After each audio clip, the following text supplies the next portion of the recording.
as a communicator, I can tell you I spent hundreds of hours trying to troubleshoot communications. It's an invisible enemy because the only way you're jamming RF is through another RF emitter. So these considerations of how we operate in a mission standpoint from the military, we have a PACE plan, which is primary, alternative, contingency, and emergency, where if something doesn't work, we have to move to the next thing quickly so we can keep the mission going.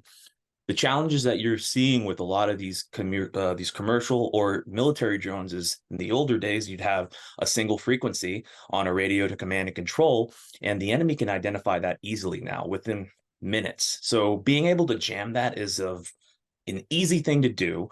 And once you're jammed to that frequency, you're limited in your capability. You don't know what's ahead of you. You don't know what your 360-degree view is, and you are putting lives in danger.